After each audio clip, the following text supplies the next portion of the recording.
آریانا افغانستان، یگانه شبکه تلویزیونی ملی افغانها در خارج از کشور.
دلوین او بکنه خدای پنامه گرانو قدمن دوستانو سلام علیکم هیله د چرو خوشحال هوا مسئی او دنه نرازه دی په نرناده په اخبارونه دیر خیر اغلاست زه مریم اسماعیل ارسلات دا اخبارونه تاسته د آریانا افغانستان نریوال شبکه خبرنده کام او هیله لرم چه تاسو زیر پور او استفاده ورسیگی. بینندگان عزیز و ارجمند برنامه دانش رو شناهی است. با آرزوی صحت و سلامت شما برنامه امروز آغاز می کنیم. امیدوار هستم شاد و صحتمند باشین و در هر گوشه و کنار جهان که هستین با عزیزانتان هفته خوش و پرثمره را سپری کرده باشین. دوستان عزیز ارجمند، امروز البته از اضافه گویی های زیاد میگذارم به خاطر وقت برنامه هم کم وقت شروع شده و برنامه ما یک شکل اختصاصی داره امروز که البته 22 اپریل مصادف است با روز زمین و یا Earth Day که روز زمین روز بر افزایش آگاهی و قدردانی نسبت به محیط زیست کره زمین است. این روز دو بار در سال، یک بار در طول فصل بهار در نیمکره شمالی و در فصل خزان در نیمکره جنوبی که بهار آن نیمکره محسوب می شود برگزار می شود. سازمان ملل متحد هم در هر سال در اعتدال بهاری این روز را جشن میگیرند. اعتدال بهاری یعنی وقتی که شب و روز مساوی می باشد، طول شب و روز. و فعال صلح رسم این روز البته بنیانگذارش هست که آقای جان مکانل می باشد در مجلس یونسکو. البته این پیشنهاد کردن و توسط سناتور امریکایی گیلارد نلسون در سال 1970 با عنوان یک مجلس آموزشی در محیط زیست باعث محیط زیست بنیان گذاشته شد و در اکثر کشورها روز 22 اپریل روز زمین است و جامعه بسیار نیز این هفته با آغاز روز زمین جشن میگیرند و تمام هفته با فعالیت‌های زیست محیطی اختصاص میدهند. دلیل تجلیل از این روز پرورش و قدردانی از محیط روی زمین و آگاهی از موضوعات است که این مسئله را تهدید میکنه. 175 مملکت دنیا از این روز تجلیل به عمل میاره. همچنان تصویب شدن قوانین برای هوای پاک برای تنفس، آب پاک آشامیدنی، حمایت از حیواناتی که در معرض خطر قرار دارند از جمله نتایج روز زمین به شمار میره. و همیشه ما البته در رسانه ها در مورد مریضی های مختلف و تداوی و جلوگیری از او میشنویم، میخوانیم، میبینیم، اما متاسفانه در مورد مریضی هایی که تکالیف را که از نتیجه آب و هوای محیط ناپاک به وجود می آید آنقدر نمیشنویم. ازدیاد نفوس، استفاده زیاد از معادن طبیعی، بلند رفتن زیاد درجه حرارت روی زمین، کمبود آب آشامیدنی پاک، تنفس هوای آلوده، آتش سوزی ها، این همش باعث مرگ و میر هزارها انسان و باعث ناراحتی و مریضی انسان ها در روی زمین میشه. و از این خاطر است که ما باید روی این مسئله جدی فکر کنیم و هر انسان، هر شخص، هر کدام ما باید از فامیل خود شروع کنیم، از خود شروع کنیم تا باشه که مصدر خدمت برای از این کره خاکی شویم و برای نسل‌های آینده خود کره زمین یک جای بهتر و خوبتر بسازیم. و با می ارتباط امروز ما مهمان عزیز و گرامی و عالی قدر دارم که بسیار خوشحال هستم که با ما هستن و شما البته به سطح جهانی هموطنان عزیز با این مهمان گرامی ما آشنایی دارن، چی در افغانستان، چی در خارج، در سراسر جهان، از نه تنها از فعالیت‌های هنریشان بلکه از کمک‌های بشریشان، درباره علم و فهم و دانششان از هر نگاه معلومات کافی دارین. و من خواستم که برای تجلیل از این روز که یک روز مهم است و البته مقصد از این نیست که شما تنها امروز باید درباره کره زمین فکر کنیم برای بهبودش، برای بهتر ساختنش، برای پاک کردنش.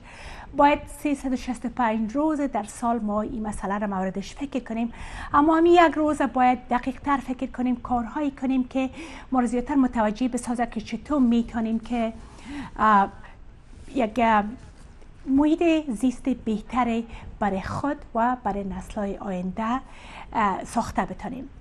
مهمان گرامی و عزیز ما آقای فرهاد غفور که لیسنس خود را در رشته انجینری برق از سیتی یونیورسیتی آف نیویورک و یا CUNY اخذ کردند و بعداً درجه ماستری را در رشته تلکمیونیکیشن و کامپیوتر یا ارتباطات و کامپیوتر از جورج واشنگتن یونیورسیتی به دست آوردند و تجربه اضافه از 19 سال در رشته های انفورمیشنال تکنولوژی، بزنس دیولپمنت یعنی توسعه کسب و کار، برادبند اینترنت سرویسز یا خدمات اینترنتی، مسائل ارتباط اینترنتی که مسائل ارتباط اینترنتی می باشه و همچنان ایشان بنیانگذار کمپانی اینترنتی رانا تکنولوژی یا RNA تکنولوژی در کابل هستند.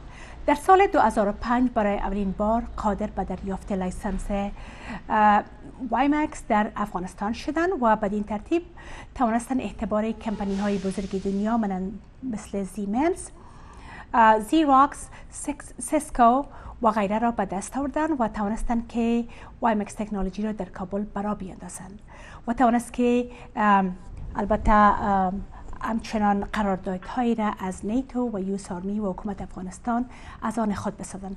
آقای فرهاد غفور در کنفرانس های متعدد دعوت شده و درباره تکنولوژی، استراتژی و گسترش وایمکس صحبت کردند و بر علاوه همه آقای فرهاد غفور در تعدادی از پروژه های بشردوستی در افغانستان نیز حصه گرفته و از کمک و بعد فال مردم خود هیچ وقت دریغ نکردند. آقای فرهاد غفور نه تنها یک هنرمند واقعا فوق‌العاده خوب و توانا و دلخواه همه هموطنان عزیز هستند، بلکه یک فعال صلح و اتحاد و همبستگی هم هستند و بسیار جای افتخار است که امروز آقای فرهاد غفور از طریق اسکایپ با خود دارم. آقای فرهاد غفور سلام به شما، بسیار خوش آمدین. خوشحال هستم که امروز من شما را با خود دارم. تشکر بسیار زیاد از اینکه مرا دعوت کردین، افتخار بخشیدین. ما بسیار خوشبخت هستم که پای صحبت شما هستم و به خدمت هموطنان خود هستم. سلامای بسیار گرم و صمیمانه خود به تمام بیننده‌های عزیز پروگرام شما، مریم جان و به شبکه جهانی آریانا افغانستان تقدیم میکنم و بازم بسیار تشکری میکنم که شما این فرصت به ما میسر کردین که ما امروز هموطنان خود مستقیم یا غیر مستقیم داخل صحبت باشم. تشکر از نظرتان. همچنان خواهش میکنم آقای غفور. البته نه تنها ما همیشه البته علاقه هنرتان بودیم، آهنگایتان بسیار فوق العاده دوست دارم، بسیار پر از پیام های بسیار خوبه برای همه ماست، چی در داخل و چی در خارج، مخصوصا برای افغانای عزیز ما که در افغانستان هستن. آهنگایتان بسیار واقعا پر از پیام هاست، ولی وقتی که من زیادتر با شما آشنایی یافتم از طریق فیسبوک، وقتی که فعالیت های شما را دیدم و زیادتر آشنایی با تمام کارهایتان پیدا کردم، واقعا که قابل تحسین هستین. واقعا که جای افتخار است که یعنی شما هیچ ضرورت ندارین که با همه چیزی براتان مؤثر و معیاست، ولی با تمام چیزهایی که دارین شما از می هنرتان استفاده میکنین، از می علم و دانش و تمام اندوخته هایی که دارین و از می شهرتی که دارین بس اصطلاح باعث یک سلبریتی هستین و همه شما را دوست دارن و علاقه دارن و شما از یک استفاده خوب میکنین و میرین و وطنتان خدمت میکنین. واقعا جای تقدیر است. تشکر مریم جان، بازم از نظر شما تشکر. خوشبختانه ما تنها نیستم و مثال افغانای ما داریم، مثل یک مثال برجسته شما هستین و دیگر افغانای ما هستن، چی در داخل کشور چی در خارج از کشور. اینا یمو وظیفه ایمانی و وجدانی و افغانی خود به شکل بسیار خوب و حسنش ایفا کردن و ایفا کرده میرن. و گفته شما ما تقریبا یک مدت بسیار طویل مدت در امریکا ما اقامت داشتیم، البته به شکل متواتر، و در سال 2002 ما خواستم برم افغانستان که مصدر خدمت به مردم خود شم و یک نمونه خوب قرار بگیرم. و خوشبختانه مثل که پیشتر اشاره کردم من تنها نیستم، بسیار افغانای ما می کار کردن و من یک سهم بسیار کوچک خود کوشش میکنم که ایفا بکنم و بالکل کشش وطن دوستی و خود کلچر ما شماست که و امی در خون ما شماست که ما وطن خود بسیار دوست داریم و میخوایم به مردم خود که واقعا قابلیت دیر دارن که ما خدمت بکنیم. و در سالهای متمادی تقریبا 30 سال 35 سال که مثال حالت بحرانی در افغانستان آمد و فعلا هم جریان داره، ما شما می احساس داشته باشیم و تا لحظه آخر ما میخوایم که همونجا باشیم، با وطن خود خدمت بکنیم و همراه شما دوش به دوش شما در اینجا و ما در اوجا. ما میخوایم که انشالله بخیر دست به دست داده و وطن خود بخیر پس به شکل به طور مجدد اعمار بکنیم و پس آینده روشن برای مردم خود وعده بتیم و یا به ثمر برسانیم. بسیار خوب آقای غفور، اول اگر در ارتباط میفهم که فعالیت هایتان از هر نگاه زیاد است، انشاءالله در برنامه های آینده در مورد موضوعات علمی و موضوعات دیگه صحبت میکنیم، ولی چون روز زمین است، ارت دی است، میخوایم در امروز به ارتباط فعالیت هایی که ارتباط میگیره به ارت دی و برای از این نگاه بر بازسازی افغانستان، برای پاککاری و این موضوعات صحبت کنین و هم بگین که شما را چی موتیویتتان میسازه، قدرت و انرژی براتان میده که شما کارهایی را که میکنین که شما بتونین کرده. بله تشکر مریم جان. باز نقاط شما اشاره کردن به خاطر روز جهانی کره زمین و حفاظت محیط زیست و نظر و نکتهایی که شما اشاره کردین، مثلا ازدحام نفوس و یا خود کسر نفوس و یا ازدحام ترافیک و یک تعداد زیاد شاید به شما معلوم باشه که در شهر کابل اگرچه احصایه گیری دقیق نشده منتها مردم میگن که 4 میلیون تا 5 میلیون نفوس در تنها در شهر کابل زندگی میکنن و همچنان تعداد وسایط یا رادجات مثل موتر و موتورسیکل و چیزهایی که تیل مصرف میکنن به کابل به حد اندازه زیاد شده و ترافیک بسیار زیاد است.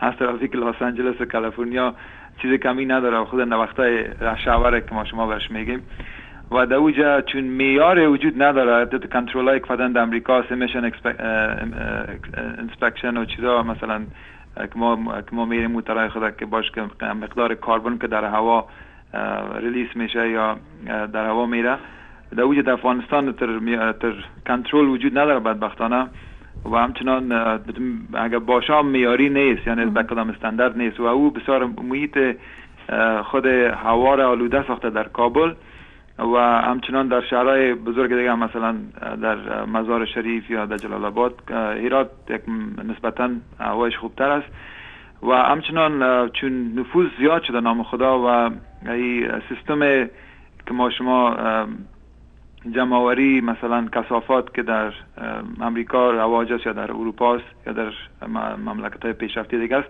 در افغانستان مثلا تا اندازه که باید شاید باشه نیست و کثافات در طرف تیت پراگنده است و ما با مو سه کوچک که ما مثلا با سر دوش ما است ما کوشش کردیم که مثلا در مکاتب بریم و با ذهن اطفال بگنجانیم و اونا را به قسم نمونه نشان بدیم که اونا متوجه شن و که چرا پاک کردن محیط زیست یا زندگی کردن در محیط زیست چرا به فایده شان است، چطور زندگی از آن را بهبود میبخشه و اونمو یگانه راز موفقیت است که ما شما که از نسل‌های مثلا صنف اول تا صنف 6 شروع کنیم و این کمپین یا کمپانی که در کابل برش میگن امیره ما شروع کردیم مثلا 2010 در مکاتب رفتیم و توسط یک پارچه تمثیلی به اطفال نشان میداریم که شما مثلا کثافات که جمع میکنین در خلطه پلاستیک بندازن باز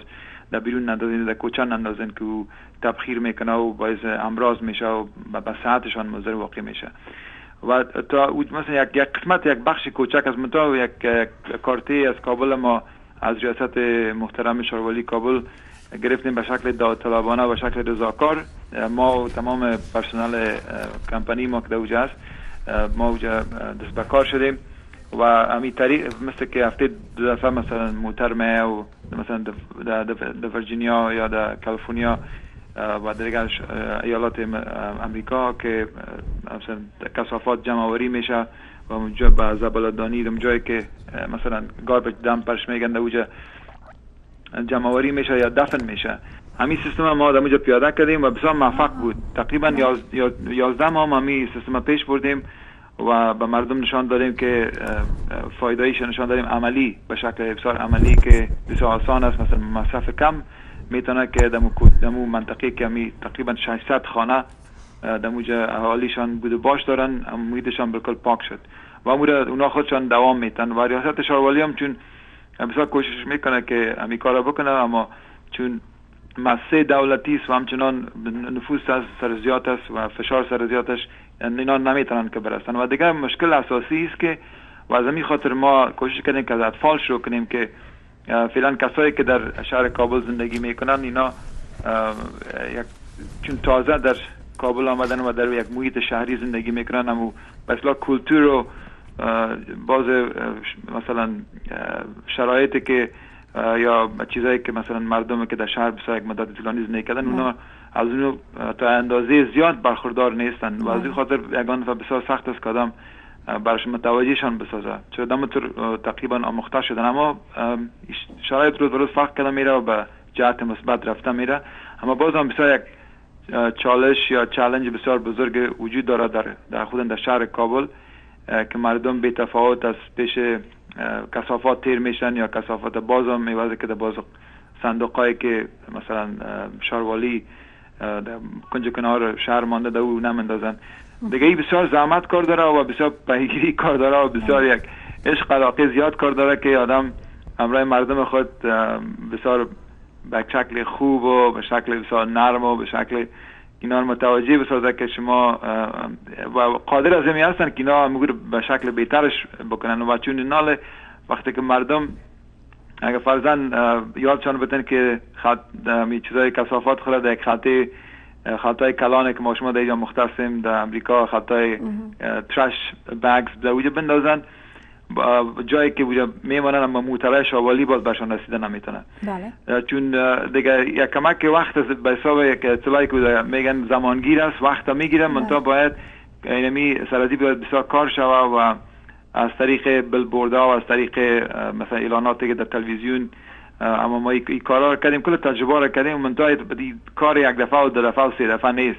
این کار است که مثلا شاید سالها را بگیره تا که ما با کلتور شهری که شهروندایی که در شهر زندگی میکنند و با کلتور آموخته شوند و آشنا شوند و وقتی که فایدهش فهمیدن بعد از او و در ذهنشان شیشت بعد از اون خودشان امی سیستم مراعات میکنن. دیگه ما پرچ اعلان نکردیم امسال بخیر کوشش میکنیم که یک کارتی دیگر رو بگیریم و دیگه شرکت ها و دیگه ارگان ها و دیگه گروپ ها و دیگه افغانای هستن که دست به کار شدن. منتها یک مشکل دیگه که ما داریم میست که ما شما هر وقت که خودم متقاعد بسازیم که ما یک جای کار بکنیم میوازه که گروپ های کوچک مثلا به شکل انفرادی کار بکنن یا هم بسیار یک وقت میگیره چرا امو ذهنیت پیش ما نیست دیگه هر کس خودش کار میکنه به تنهایی خود منتها کار خوب میکنه کار نیک میکنه او باید تشویق شوه و اینا کلش انسجام شوه هماهنگ شوه و به شکل یک گروپ پیش بره و انشالله که آینده خوب است. و چون حال فعلا یک چیز دیگه هم شده چون خود عصر تکنولوژی و معلومات که حال فعلا به دسترس مردم است و دنیا فعلا مثل یک قسم مردم اینجا یک قریه وارد شده. مثلا معلومات از یا اخبار به شکل از یک ثانیه که کمتر از یک مثلا مملکت به دیگه مملکت انتشار میکنه یا سفر میکنه یا مثلا نمی خود انفورمیشن هایوی یا اینترنت بسیار میره یک مفید واقع شده که مردم آشناشان به سیستم‌های مختلف در ممالک مختلف در ممالک همجوار مثلا در اروپا اینا رو میتونن که در تلویزیون ببینن کنا چه قسم مثلا همو سیستم پاککاری و محیط زیست خود حفاظت میکنن. دیگه مسئله آلودگی هوا که است که هم به کره زمین شما به نکته دیگه اشاره کردن که درجه حرارت کره زمین مثلا با مرور زمان زیاد شده میره و یخهای مثلا قطب جنوب و قطب شمال مثلا آب چی میشن به آب تبدیل میشه و سطح آب بلند میره و این آلودگی هوا در کابل یک کمک کنترلش مشکل است به خاطر که تا که یک سلسله قانونا مثلا تطبیق نشه و باز استانداردهایی که مثلا در امریکا است و در اروپا است و در اوجه مثلا مراعات نشه تا یک وقت مشکل است که هوا وضعیت هوا یگان خوبتر شد چرا یگان دفعه خاک و گرد و چیزای موادی که بسیار برای صحت مضر است میشه در هوا است و کابل کس مثل یک کاسه وارست چار بغلش کوه و تا که یک جت استریم که بر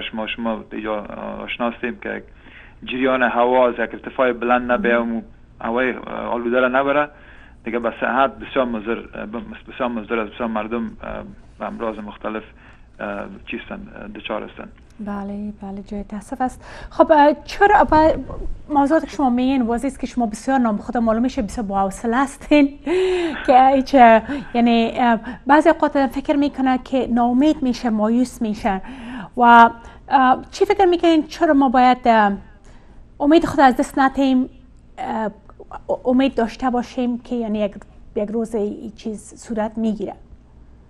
بله اول بخشن پیشتر از سوال بله من میخواستم بپرسم چرا موتیویشن بله اما انگیزه یا موتیویشنه که مثلا ما را پس کش کرد به اصطلاح به وطن ما. اول خب وطن دوستی است که در وجود هر افغان است. بله. و دوم از این که وقتی که ما در افغانستان رفتیم و این مردم خودن بچه‌ای اطفال که آدم متوجه میشه همین بسیار تجربه خوب بود که ما در مکاتب رفتیم و امی وقتی که میبینن امی خود اطفال صنف اول تا صنف 6 هم دوران مکتب خود ما یادم آمد که ما در اونجا مکتب میرفتیم و چی یک دنیای بسیار به حساب ماجیکال یا یک قسم جادویی وار است فکر ما در فکر اطفال در سن سال و اینا چقدر استعدادهای چقدر زیاد است و چقدر اینا ضرورت دارن که استعدادهایشان رشد بکنه و چقدر اینا معصوم هستن، چقدر اینا مثلا با وجودی که در مکتبشان چوکی نیست یا در زیر خیمه میاین یا فرضاً باران است یا خنک است یا برف است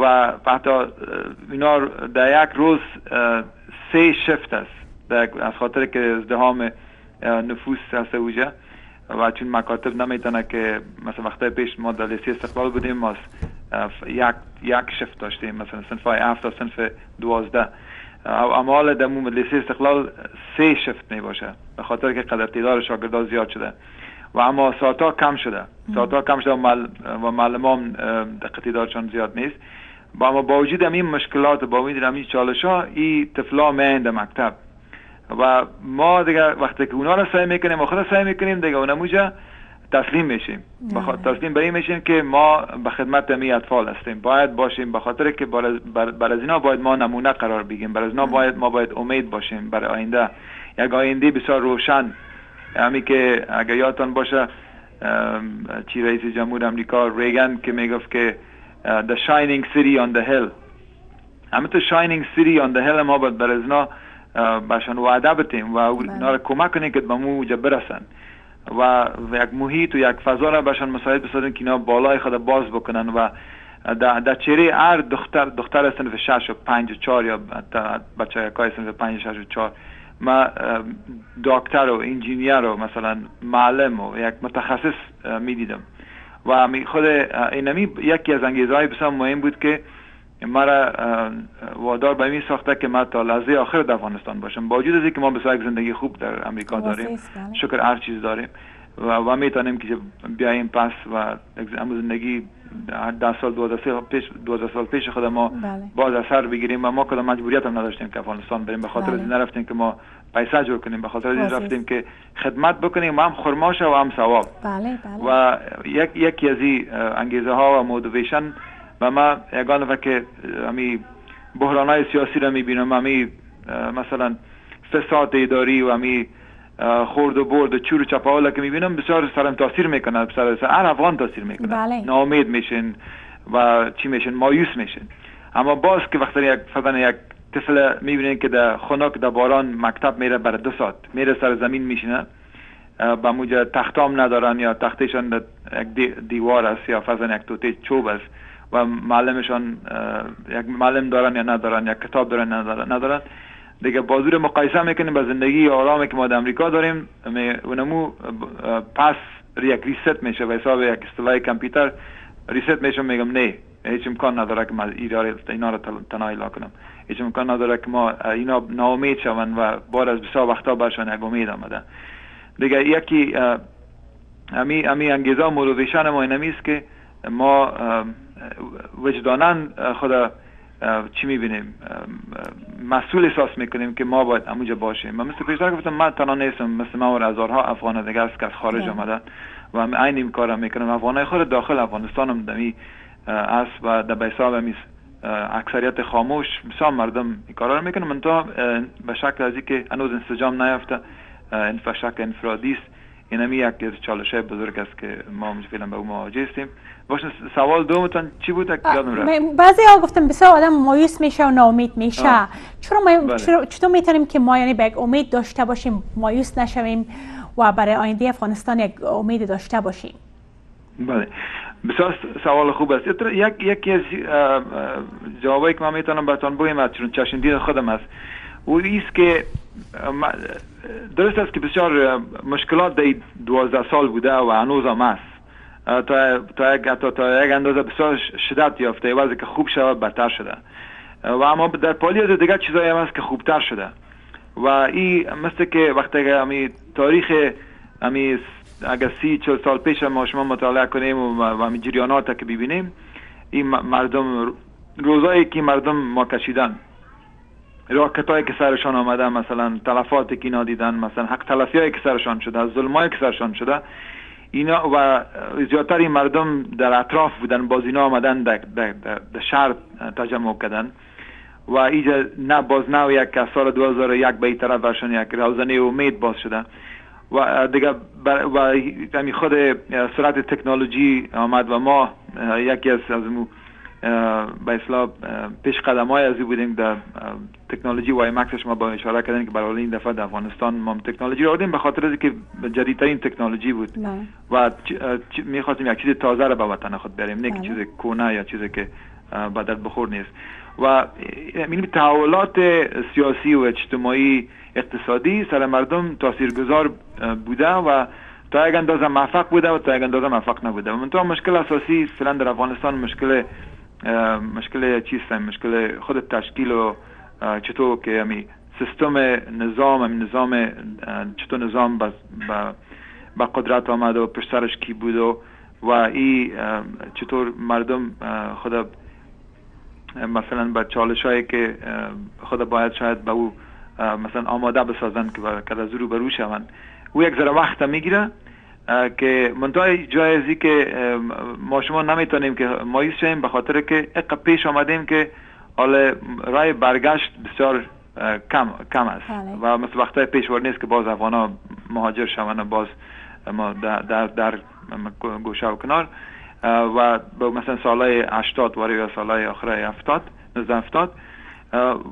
بینیم یک خبر خوشی نمیست و دوم خبر چشمدیز دیگه ما براتون میگم است که یکی از چیزایی که ما سر از او امیدوار کننده است که باید کار بکنیم است که جوانان تقریبا نظر به باز احصایه‌ای که شما میشنوین میگن که بیشتر از 50% نفوس افغانستان قشر جوان است، مثلا جوان از سن 18 یا فرضاً 16 تا 30 بگیرن و این یک بسیار امیدوار کننده است و این جوانان باید کار شدن که جوانا به خاطر همین جریانات چند سال آخر که باز اوضاع سیاسی خراب شده و امنیتی خراب شده که بر ازنا یک امید داده شود که اینا به آینده امیدوار باشن. حالا که پرسانشان میکنن اول خود مثلا پرسانشان کنن که یک سال بعد خود کجا میبینی و ایره ما چون کار میکنم درس میدم چون مسئولین فاکولته هستن بله گفتن نمیتونن که یک سال بعد خود کجا میبینن. دیگه ما شما تنها یک عروسی که میکنیم یک سال پیش یک هتل بوک میکنیم و پلان میسنجیم در اوجا اینا تا یک سال پیش گفتن نمیتونن خود کجا میبینن در یک سال بعد و اگه بسیار پساشون فشار برن باز اگه گپ بزنن میگن که اوضاع خرابتر میشه خوبتر نمیشه و در حالی که تو نیست درست که با اینا چون براشنا یک موتیویشن یا انگیزه مثبت براشون کسی نمیده چون باز نفرایی که در رأس قدرت هستن یک تعدادشان اینا تمام با متوجه پر کردن جیبای خود هستن منافع به شخصی خود مثلا زیادتر برای توجه میکنه از منافع ملی و ما باید که تازمو جوانا کار کنیم و همی مثلا کسایی که فعالیت مثل که شما فعالیت میکنن در اینجا و سطح آگاهی رو بلند میبرن این بسیار یک کمک میکنن. ما که در اوج هستیم در اوج کوشش میکنیم که جوانا کار کنیم که بر ازنا امید بدیم و رای یعنی بسیار یک هدف بسیار به هدف رسیدن مشکل است بسیار در تاکید ما در شاینینگ سیتی آن هل برسیم بسیار چاه است مشکلات پیش روی ما می باشه اما هیچ وقت باید ما مایوس نشیم هیچ وقت چرا اینقدر ما مریم جان قم اینقدر از نگاه استعداد از نگاه منابع بشری اینقدر ما غنی هستیم این افغانای قدر با استعداد هستن که براتون گفتن نمیتونم شما خودتون میفهمین و همچنان از نگاه منابع طبیعی معادنی که در افغانستان از تیل یا خود موقعیت جیوپولیتیکال یا خود موقعیت جغرافیایی افغانستان که یک میتونه که یک بسیار یک مرکز ترانزیتی شود اگرچه به خشکه محدود است و یعنی در افغانستان بسیار زیاد پتانسیل است بسیار زیاد استعداد است فقط اینا یک سازماندهی شود برایشان یک امید داده شود و برایشان راست گفته شود برای مردم باید یک کس باشه یک لیدرای باشه که برای ازنا راست بگوین اینا راه خود پیدا میکنن انشالله. دیگه من امیدوار هستم با وجود چیزایی که ما شما در شبکه‌های جهانی مثلا خارج میبینید که اوضاع هر روز در کابل خراب میشه، در افغانستان خراب میشه. این یک راه حل داره، هر مشکل یک راه حل داره. و فقط کار ما است که ما همو راه حلش بسنجیم که چی است و چی به نفع ملت است، نه به نفع شخصی خود ما یا شخصی یک نفر، یک افغان دیگه یا کس دیگه. اون اموره که ما بسنجیم سر از او کار کنیم، کلگی داخل مفاد میکنه. مثلا ما مثلا اگر اوضاع امنیتی در افغانستان خراب باشه با جان ما به خطر است. نه جان هر کس شیرین است. درست است که ما وطن خود دوست داریم و میخوایم خود به وطن خود خدمت بکنیم، اما بازم جان نگاه کردن فرض است. یعنی هیچ مقدار الماس، طلا و پول و ثروت و اینا و جان انسان نمیرسه. اما بازم ما باید همین زمین ها را مساعد بکنیم به نظر به همون استعداد و توان و امکاناتی که پیش هر کدام ماست. دیگه به خاطر دیگه هیچ راه بازگشت نیست، دیگه هیچ راه دیگه نیست غیر که خود ما راهش پیدا کنیم و خود ما استاد شویم، خود ما به اصطلاح تصمیم بگیریم که ما مثلا اینجا میخوایم بریم، در این جهت میخوایم بریم، در این جهت میخوایم رهبری شویم و میخوایم که ما حقوق خود بخوایم، میخوایم که در یک فضای امن زندگی کنیم، میخوایم که کار خوب داشته باشیم، میخوایم که آرام باشیم و فامیل ما آرام باشه و دسترسی داشته باشیم به سیستم مثلا تعلیم و تربیه بسیار بلند و معیاری و مثلا چیزایی که مثلا نمی خواستایی که دیگه اطفال داره و دیگه فامیلا داره و دیگه مردم داره و دیگه ممالک. بسیار خوب. خب آقای غفور، با اجازهتان صحبتاتون بسیار جالب است و امید میبخشه به آدم. بسیار یعنی میخوایم که ادامه بدم، ولی میخوایم که یک آهنگ زیبایتان به اجازهتان پخش میکنیم و بعد از اینکه برگشتیم درباره آهنگ هم یک کم معلومات بدین. درست است؟ چرا نه؟ تشکر.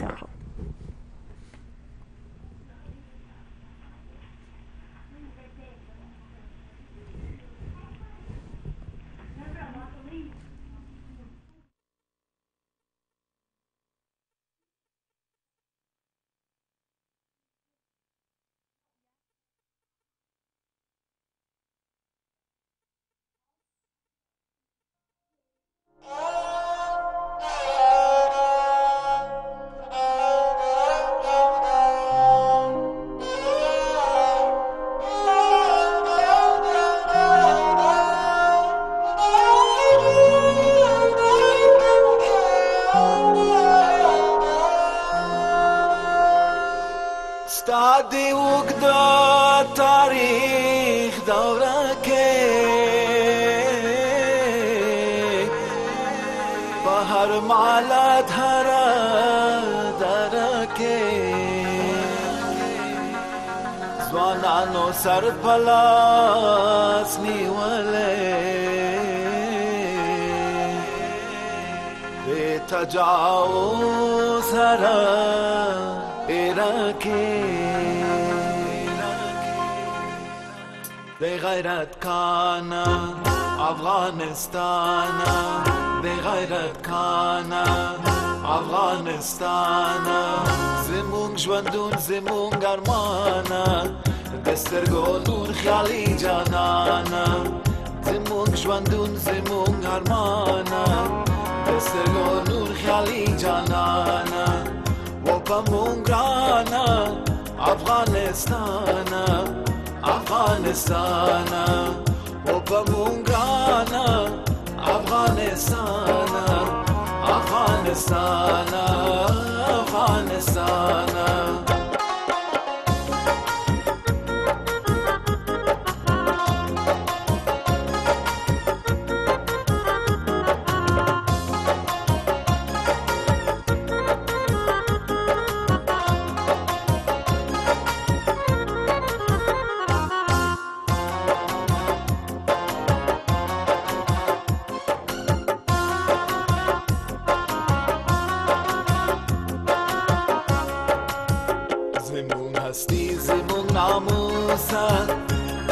افغان پزرکه اوسا سوچه نفس راکی تکیگی هرمدی نکرو بده بوسا زمون هستی زمون ناموسا ده هر افغان افغان پزرکی اوسا سوچه نفس را کی تکیگی هر بدی نکرو بدی پوسا جنت نشانه و پمونگانا افغانستانه جنت نشانه و پمونگانا افغانستانه افغانستانه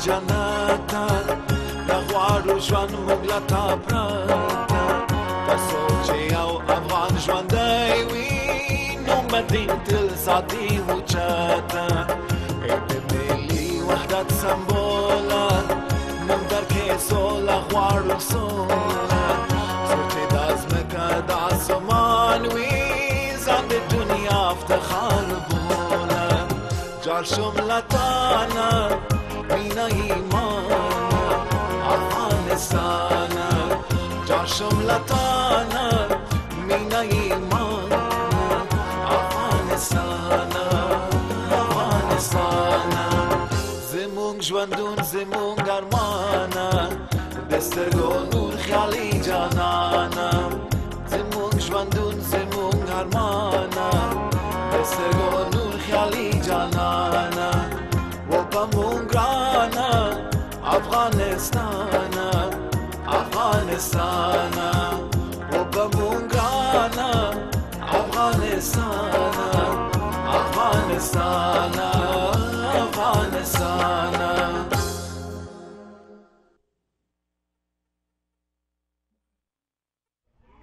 خب با سلام های مجدد دوستای عزیز ارجمند، شما با من مریم اسماعیل ارسلا در برنامه پوهه رناده هستین و میمان عزیز ما محترم آقای فرهاد غفور نه تنها یک هنرمند توانا و محبوب دلها بلکه یک فعال صلح و اتحاد و همبستگی با ما هستند و به ارتباط روز کره زمین و یا ارث دی صحبت میکنیم. با دوباره خوش آمدین آقای غفور، بازم خوشحال هستم که با ما هستین. آقای غفور، میخواستم پرسان کنم که راه حل به این همه پرابلمایی که صحبت کردیم در افغانستان پس چی است؟ بله، قصه که ما شما اشاره کردیم یک راه حلش خو است که مامی که ما شما مایوس نشیم. بله. با وجود از اینکه باز ما معلومات خود از رسانه ها میگیرن و باز میرن افغانستان چشم دید دارن و اوضاع را میبینن و خواه هرج و مرج و در هر مملکتی که مثل که حالات همچون افغانستان سرستش می باشه. بله. و مهم عزیز که ما دست بکار شاییم که خود مردم خود متوجه ازی بسازیم که اینا احساس مسئولیت بکنن. بله. و چیزی که ما مثلا اونجا کار میکنیم سرش دمی چند ماه است، چند ماه تقریبا 3 ماه آخر و باز برنامه ها داریم که بخیر انشالله در امسال همی کار میکنیم که جوانا را ما بیدار بسازیم. بله. از طریق رسانه ها، از طریق کانفرانس ها، از طریق گردهمایی ها، امرای زینا که اینا خودشان اتر بسیار رای گریز یا رای گنجشکک برشان نبانیم که اینا بار بستری خود را فکر ازی باشن بسته کنن و باید که ما میریم یا بس چی کنن، مایوس شون یا منصرف شون از این که چی با همو حق خود بخواین. و این چون استعداد فعلا استعدادها وجود داره و فقط همه که برای همه قشر جوان یک امیدواری داده شود و اینا متحد شوند و جهت برشان تعیین شود و این توسط چی میشه؟ توسط نمونه های بسیار خوب. بله. نمونه هایی که اینا به اونا اعتقاد کنن، به او اعتماد بکنن و همی که مثلا خود عقیده ما شما مثلا مملکت یک ملت بسیار متدین هستیم. بله. و فعلا چیزی که بر ما نشان داده میشه یک قوه چی میگن قوی بسیار ایول برش میگن، نمی طالبا مثلا دهشت و وحشت و کشتار و این چیزا کس ای در کلچر ما شما اید نیست. هیچ نبوده. دمی 3000 یا 5000 سال تاریخ که ما شما داریم، ما هیچ وقت هیچ افغان خود انتحار نکرده و هیچ افغان هیچ دمی چی در سیستم ما شما در عقیده ما شما هیچ جای نداره. و یک چیزی که از بیرون آمده و این میره ما خدایی که ما با او عقیده داریم و خدای بسیار مهربان، نهایت مهربان و نهایت بخشاینده است. ایره سرازی باید کار شود که عقیده تقویت شود که خدای ما خدای که اگر طالبا کدام اعتقادم داشته باشن بسیار فرق میکنه. اونا سیاهی و تاریکی و وحشت اینا را میخواین که در افغانستان برن. خود ما او چیزا را به او عقیده نداریم و مقابل از او باید یک جهاد میشه، مقابل از او جهاد شود. جهاد یعنی منظوریم از نیست که به حساب با خشونت مردم تا استاد شوند و بگوین که بس، مثلا به حساب انگلیسی بگوین enough is enough. بله. و دوم از این که خود جوانا اینا کاریزنا گپ زده شود برشان، به اصطلاح پودیم داده شود برشان، مثلا برای یک زمینه فراهم شود که اینا احساسات خود به شکل آزاد بگوین، خواستای خود بگوین، حق خود بخواین و یک جهت پیدا بکنن. یعنی فعلا یکی از مشکلاتی که ما با مواجه هستیم نمیست و اگرچه مثلا دستای خارجی کوشش میکنه که یا کسایی که ضد منافع ملی ما کار میکنن که خارجی یا داخلی که اگر باشن، اینا کوشش میکنن که مردم بر روی مثلا مشکل تفاوت‌های زبانی و نژادی تقسیم بکنن. تفرقه اندازی میکنن. تفرقه اندازی بکنن و این خوشبختانه به خاطر که سطح آگاهی مردم و جوانا بلند رفته و اینا امروز بسیار اکثریتشان به اینترنت دسترسی دارن و به یوتیوب، سوشال میدیا که برش میگن، فیسبوک دارن، اینا مثلا بسیار باسانی میتونن که تفکیک کنن که چی راست است و چی نیست. و چون دیگه بسیار سر اینا ظلم هم شده، بسیار مثلا هر انتحار که میشه و هر یک حادثه خراش که میشه مردم زیادتر عقده میوردارن، زیادتر از اون متنفر میشن. دیگه این حوصله باید کنیم که جوانا کار کنیم، برای ازنا امیدواری بتیم، نمونه خوب قرار بگیریم و راست برشان بگویم. و راست فقط اینمی چیزه که من میبینم، اینمی راه نجات وطن ماست که عقیدهشان تقویه شود و برشان فقط یک چیز برای ازنا هم جهت معلوم شود که اونا امو به اصطلاح که در انگلیسی ما شما که seeing the light at the end of the tunnel، امو shining city on the hill، اینا نه تنها که برشان در ذهنشان ترسیم شود بلکه اینا یک عکسش ببینن، تصویرش ببینن، بفهمن که دموجه اگر اینا مثلا 1 2 3 4 یا ABC یا یعنی قدم ها را بگیرن، دموجه اینا حتما میرسن. وقتی که نمیخواه امیدواری که شد انشالله بخیر این حال قدر مردم آگاه هستن، مثلا شعور سیاسیشان بلند است و اینا میفهمن که کی خراب است و کی خوب است. دیگه از این خاطر ما کوشش میکنیم که ما و مثلا امثال ما و از مکتب بهترها در افغانستان هستن میباشن که این مردم خود ناخواسته مردم ما ناامید نشن. خب آقای غفور، فراموش کردم که در مورد آهنگ بسیار مقبولتان که بود که یا معلومات بدین که هدفتان چی بود در این آهنگ؟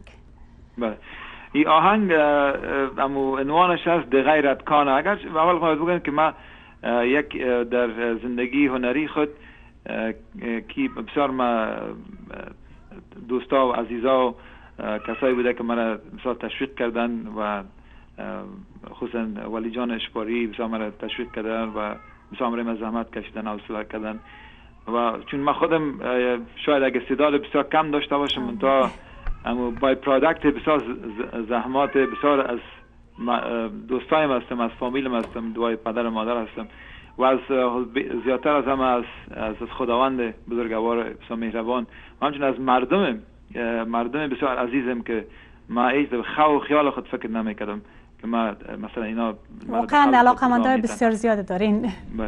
تشکر زنده باشین. و این آهنگ ما که یک چند سال پیش در امو جایش که اگر شما دیده باشین که در پالی در مزیر سالنگ است، سالنگ به خلم شمالی که بسیار جای مقبول است که سوئیس هم به گردش نمیرسه، یک منظره بسیار مقبول، کوههای سبز و سرش برف و در اوجه این آهنگ اصلا چند پیام داره. یک پیام ضد فساد است که در اوجه گفته شده که رشوت که میتین، یک آیت قرآن شریف هم در اوجه است که کسی که کار باطل به جای نمیرسه و ایندی خوب نداره. او هم سر مسئله فساد هم سر مسئله خود محیط زیست هم است که یک بچه که یک دخترک از کثافات عکس میگیرن، باز نشان میدن که خوب نیست، یک چیز خوب نیست که مردم متوجه شود دیگه. خودم دی آهنگا در ظرف چند دقیقه کوشش میکنیم و پیام اتحاد هم داره که بیرق یک خانم کوک میزنه، بیرق پارچه سور کوک میزنه، باز مردم بغل کشی میکنن که بین از اینا وی مطرح نیست که کی تاجک است و کی ازبک است و کی پشتون است و کی از کلام قوم است، کل افغان است.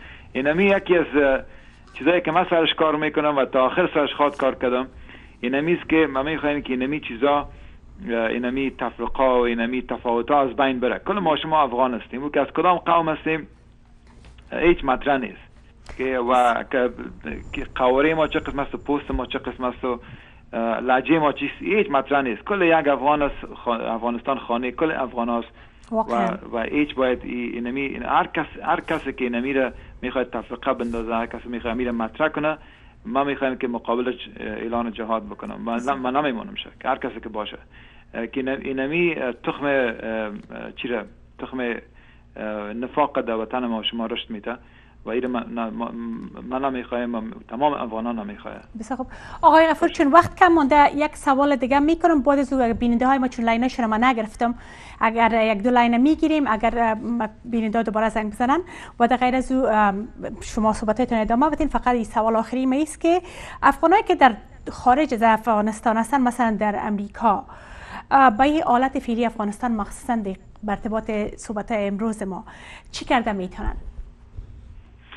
ما از تمام افغانای خود، از برادرای خود، از خواهرای خود خواهش میکنم در جایی که هستن، من میفهم چون خودم در امریکا زندگی کردیم، خودم میفهم که ما شما در اینجا خود یک زندگی داریم، اولادای ما مکتب میره و فاکولته میره و مشکلات داریم، مثلا کار میکنیم بسیار به زحمت. اکثریت افغان ما بسیار به زحمت زندگی خود جور کردن، بسیار زحمت کشیدن، سالهای بسیار متداوم و یک خود یک چیز جور کردن و بسیار برشان مشکل است که بدون کدام مثلا کمک مالی یا کمک مثلا که کسی که تضمین کنه کارشان در اینجا یا مارگج خانهشان که اینا زندگی خود اعلان کنن و برند افغانستان پس از صفر شروع کنن. این من درک میکنم. بله. اما کسایی هستن که و از اینجا میتونن اینا مصدر خدمت شون، مثلا کمکایی که میکنن یا فرضاً باز چیزایی که دستشان میایه و میتونن این کارو بکنن، بسیار نور علی نور از اونها کام لگی ندارم. کسایی که امکانات برشان است در اینجا که میتونن برن اونجا مثلا سرمایه گذاری بکنن، به خاطر افغانستان زادگاه ماست، وطن ماست و میتونن بهترین یک جای بوده باش اقامت دائمی بوده باشه. در اونجا که میباشن از نگاه روانی آدم قاضات میباشه که تو بچه‌ها دقات مردم خود هستن، از زبانتان اونجا خود خارجی احساس نمیکنن. در اینجا که آدم 100 سالم باشه بازم خود خارجی آدم احساس میکنه، اما در اونجا هیچ قطعا و احساس نیست، یک احساس بسیار آرام است، فکر آدم راحت میباشه. اما باید کار بکنیم، اما هیچ چیز به نابرده رنج گنج میسر نمیشود و این وقت مایوس باید نشیم و من از کل دعوت میکنم که اگر امکانات داشته باشن، اگر بتونن بیاین و کوشش کنن که اکثر سرمایه‌گذاری کوچک بکنن و کوشش کنن که افغانستان از این بنبست سیاسی، از این uncertainty و چیزای از این مشکلات خود بخیر برای و اعتقاد به خداوند آدم داشته باشه. انشالله اگر این چیز ما شما نداریم که داریم، متا یک خدای بسیار مهربان بسیار بخشاینده داریم که ما را همیشه در زمان خود نگاه کرد و مردم ما را و وطن ما را. بسیار خوب. دوستان عزیزی که بلاین بودین معذرت میخوایم که تلفن‌هایتان نگرفتم. یک دو لاین گرفتم میتونیم اگر هنوزم آرزو داشته باشین که زنگ بزنین تلفنتون میگیرم. و در عین زمان آقای غفور چی کرده میتونیم که مردم ما همین مسئولیت داشته باشه در افغانستان که توقع از این نداشته باشه که قوای خارجی هر کار به ما کنه، مملکت ما رو پاکم کنه، مسئولم نگاه کنه، آبادم کنه. آیا شما در جوانا و اطفال همی چیز میبینین به خاطر قرار شنیدنی؟ مثلا خودتون هم گفتین کثافت میباشه، مردم از پیشش تیر میشن.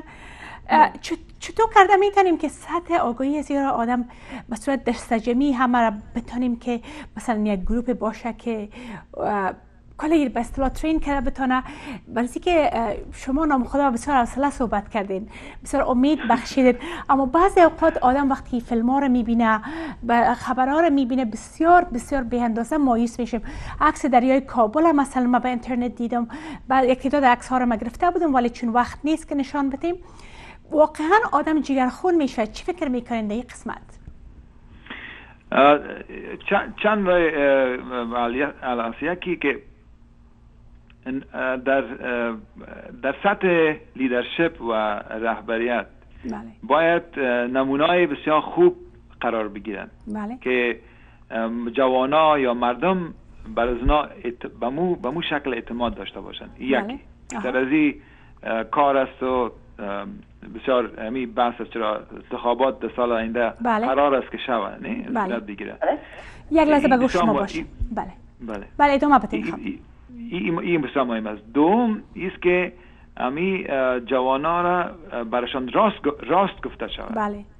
و چرا برشان راست گفته نمیشه و اینا به می فکر گفته شما به می فکر هستن که این یک فلان انجیو بیا و فلان چی کنه و وقت چون فساد هم میبینن که به اوج خود رسیده، اینا بالکل ناامید میشن. اگه بخوان چیزم دست به کارم شون میگن نه والا کار ما یه جای نمیرسه، ما دست ما چی میایه. بله راست. ما دیگه ما کنترل از کنترل ما خارج است. و اینا خود داخل یک پوش میکنن، خود بی تفاوت احساس میکنن، خود فکر میکنن که دست ما چی ساخته نیست. ما چی میکنیم که اینمی پوش اثرشان ورداریم که اینا به اصطلاح امی چی شوند، در پچال شوند که او دیگر راه نیست. دیگر راه نیست که ما باز مهاجر شم از وطن خود باز فرار کنم یا مجبور شم که از وطن خود فرار کنم و یا ای که فلانی مملکت یا امریکا یا اروپا یا فلانی کس میایه به من کار مرا میکنه. اینمی بسیار یک چالش بسیار کلان است که کدازیا باید گپ زده شود، راست برشون گفته شود که دیگه هیچ راه نیست. یا گفته مردم یا تخت یا تابوت، یا وطنت یا ای که باز زندگیت باز در خطر. بسیار خوب. با اجازه بله یک سه لاین تلفن میگیریم زیاد نه. بله سلام بفرمایید. کوشش کنین یک کمک خلاصه صحبت کنین. بفرمایید. سلام به شما. سلام علیکم. سلام خوش آمدین. بفرمایید. من میخواستم از آقای غفور یک سوال داشته باشم که شایعات است که امریکایی‌ها ترجمانای افغان میخواین از افغانستان پیش از اینکه خودشان برای بکشن و یا جوانای ما را بورس‌های امریکایی بدن که برای تحصیل امریکا به. من یک خواهش دارم از آقای غفور که اگر میره امرای جوانا در بین بگذارن که بلیاز خدا دیگه این کار نکنین، قشر ایژوکیتد مردم ما را تحصیل کرده ما را حوال کشیدن افغانستان به چی حالت آوردن و دوباره هم میخواین این کار بکنن. اگر امکانات ازی باشه و تبلیغات ازی از هر طریق امکان داشته باشه در بین جوانان شما، من این خواهش میکنم که آقای غفور به پا پردن و اگر کمک از طرف ها کار داشته باشن موضوع استیم که بکنیم. آقای غفور شما چی گفتنی دارین در این قسمت؟ تشکر باشن. نامشون ما نگرفتم. سلام برشون عرض میکنم، احترام ادب. یک از کارهایی که شما کردن میتونن که از طریق کانگرسمن یا سناتورتون اگر ما هم اخبار شنیدیم منتها من دقیق گفتن نمیتونم که چقدر ای با مثلا پایه عملی ازی قوی است یا نیست، یا جامعه عملی پوشانیده میشه یا نمیشه، این کار میشه یا نمیشه. منتها یک گپ است که من به طرفدار عزیز هستم که افغانا اگر جوانا روان میکنن به خاطر بورس یا یک بیان مثلا تعلیم و تربیه ببینن یا تحصیل کنن در امریکا و باز پس برن، چرا سابق هم بود. بله. یک ایره ما چی نمیکنم، مثلا با شرط که پس برن مخالفش نیستم. بله. اما با مخالف از هستم که گفته شما که کسایی که انگلیسی یاد دارن یا بچه‌ای که ترجمانی کردن، بچه‌های جوان هستن و را بیار امریکا که اینا مهاجر شون در اجازه اقامت داشته باشن. بازم هر کس هم آزاد است دیگه، مثلا اون کسی که باید که تو نرو می تو چرا رفتی که بله. من ما بازم کوشش میکنیم که امو ذهنیت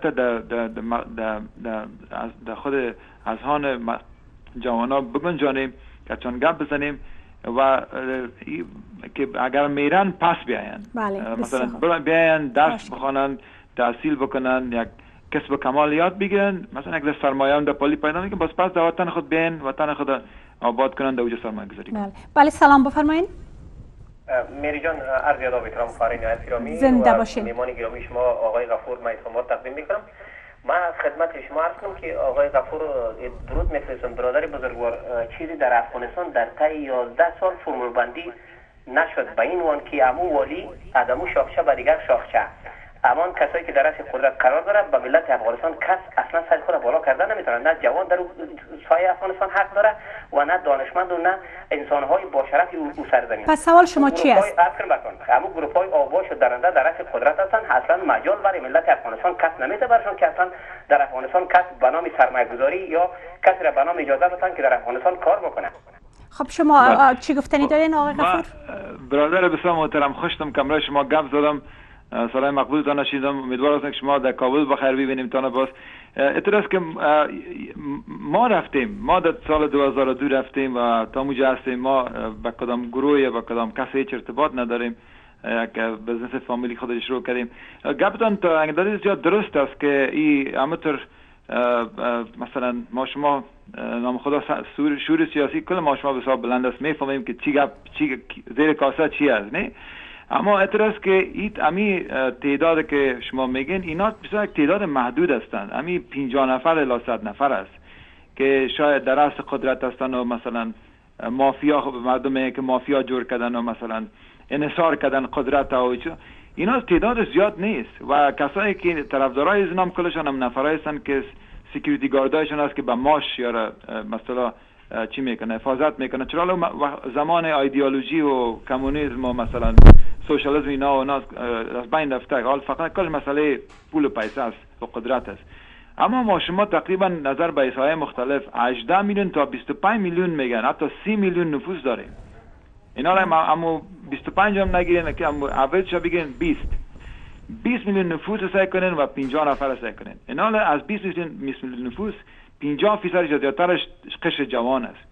اینا ما شما باید اگر میخوایم که افغانستان بانه، اگر میخوایم که در افغانستان زندگی کنیم، اگر میخوایم که میفهمیم که میخوایم میکاره، منتها باید ما شما قربانی بدیم، زحمت بکشیم، مایوس نشیم. بسیار راه دشوار است. من بالکل شما را درک میکنم، گپتان درست است، دل کل ما درک میکنم. من که موجه هستم، باور کنیم براتون گفتم که روزایی است که بالکل میگم که من میرم بکس رو جمع میکنم میبرایم. هیچ عدس کردی کسایی که ما شما در دولت کارشان قرار میگیریم و کارهایی که اینا میکنن، اما این چیز بار کج به منزل نمیرسه. همیشه حق با باطل پیروز میشه. این عقیده ما شماست. این چیزی که ما را در اوج نگاه کرده و می خود براتون گفتم وقتی که در چهرهای معصومی اطفال که ما ببینیم که اینا در چه قسم مکتب میرن، این دیگه اگه ما اعلام کنیم و مایوس شویم و می 50-100 نفر رو بانیم که ببرن دیگه، این باز خدا هیچ وقت نمیبخشیم. بله. خب لاین آخری فقط بسیار خلاص 2 دقیقه کنیم دقیقه وقت داریم، بفرمایید. و لاین دیگه 2 لاین دیگه پشت خط باز اگر دوست عزیز خواسته باشین شما رو هم میگیریم ولی بازی خداحافظی کردیم. بله بفرمایید. سلام به شما. بله بفرمایید. بله سلام علیکم. سلام بفرمایید. سوالتان برای آقای غفور چی است؟ سوال مزیدی از آقای غفور نیست. بله. از کسی هست که بیشتر که به جوانان چرا در افغانستان، کسایی که میگه به جوانان از افغانستان چرا نبره. خب چون بله خب خلاصه بگین بس وقت کم است. بله خلاصه همشیره بگه یک دفعه شما در افغانستان برید، افغانستان جوانان رو ببینید که در چی حالت هستن.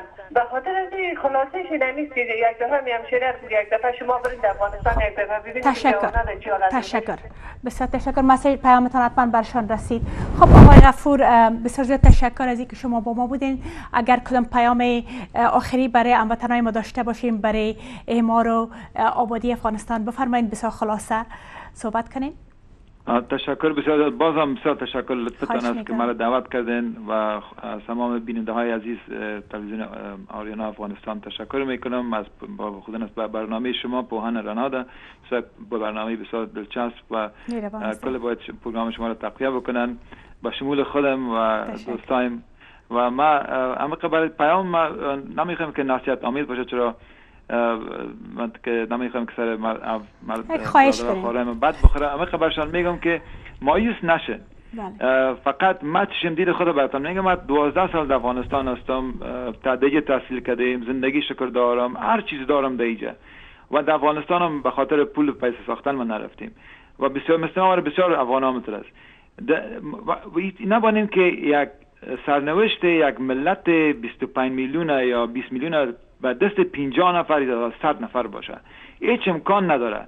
و از همین کوشش کنیم که مثبت حرف بزنیم. بسیار مشکل است افغانستان، اما راست میگن زندگی جوانا همین ناامیدی بسیار یک مرض، بسیاری مردم ما مرض روانی دارن به خاطر که به آینده اینا اعتقاد ندارن. میگم مثلا مثال گفتم که جوان پرسان کنی که یک سال بعد خودت کجا میبینه، چپ است، هیچ چیز براتون نمیگه، هیچ چیز فکر کردن نمیدونه، در ذهنش نمیاد که من یک سال بعد کجا خواد بودم. دیگه از اون خاطر ما شما که در امریکا هستیم، در اروپا هستیم، شکر زندگی بسیار خوب داریم، آرام هستیم و تمام امکانات به شما میسر است. اگرچه مشکلات خود ما شما داریم، من نمیگم که ما شما بهترین زندگی داریم و دیگرها خراب.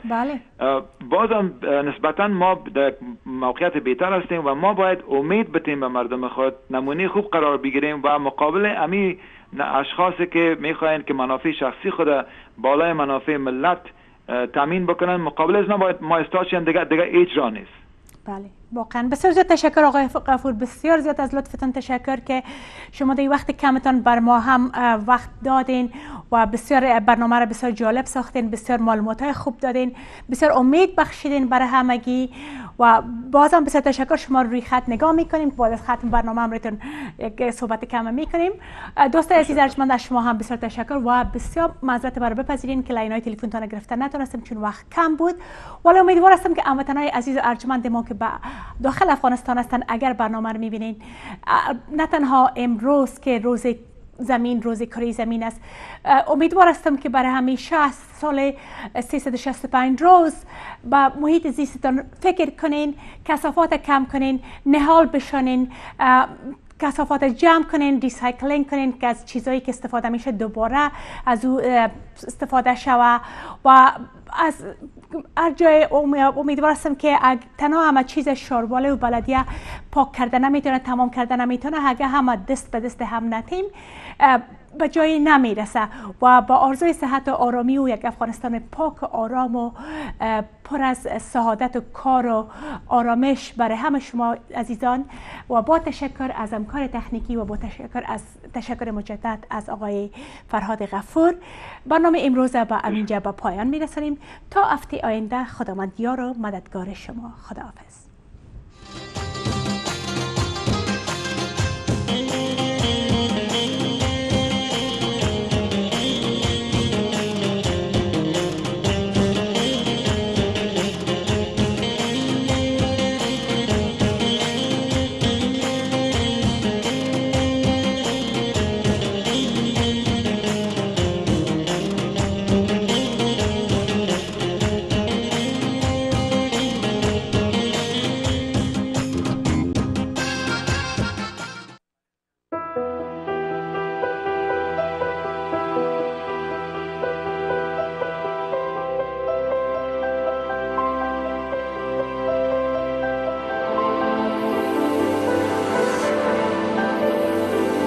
آریانا افغانستان یگانه شبکه تلویزیونی ملی افغانها در خارج از کشور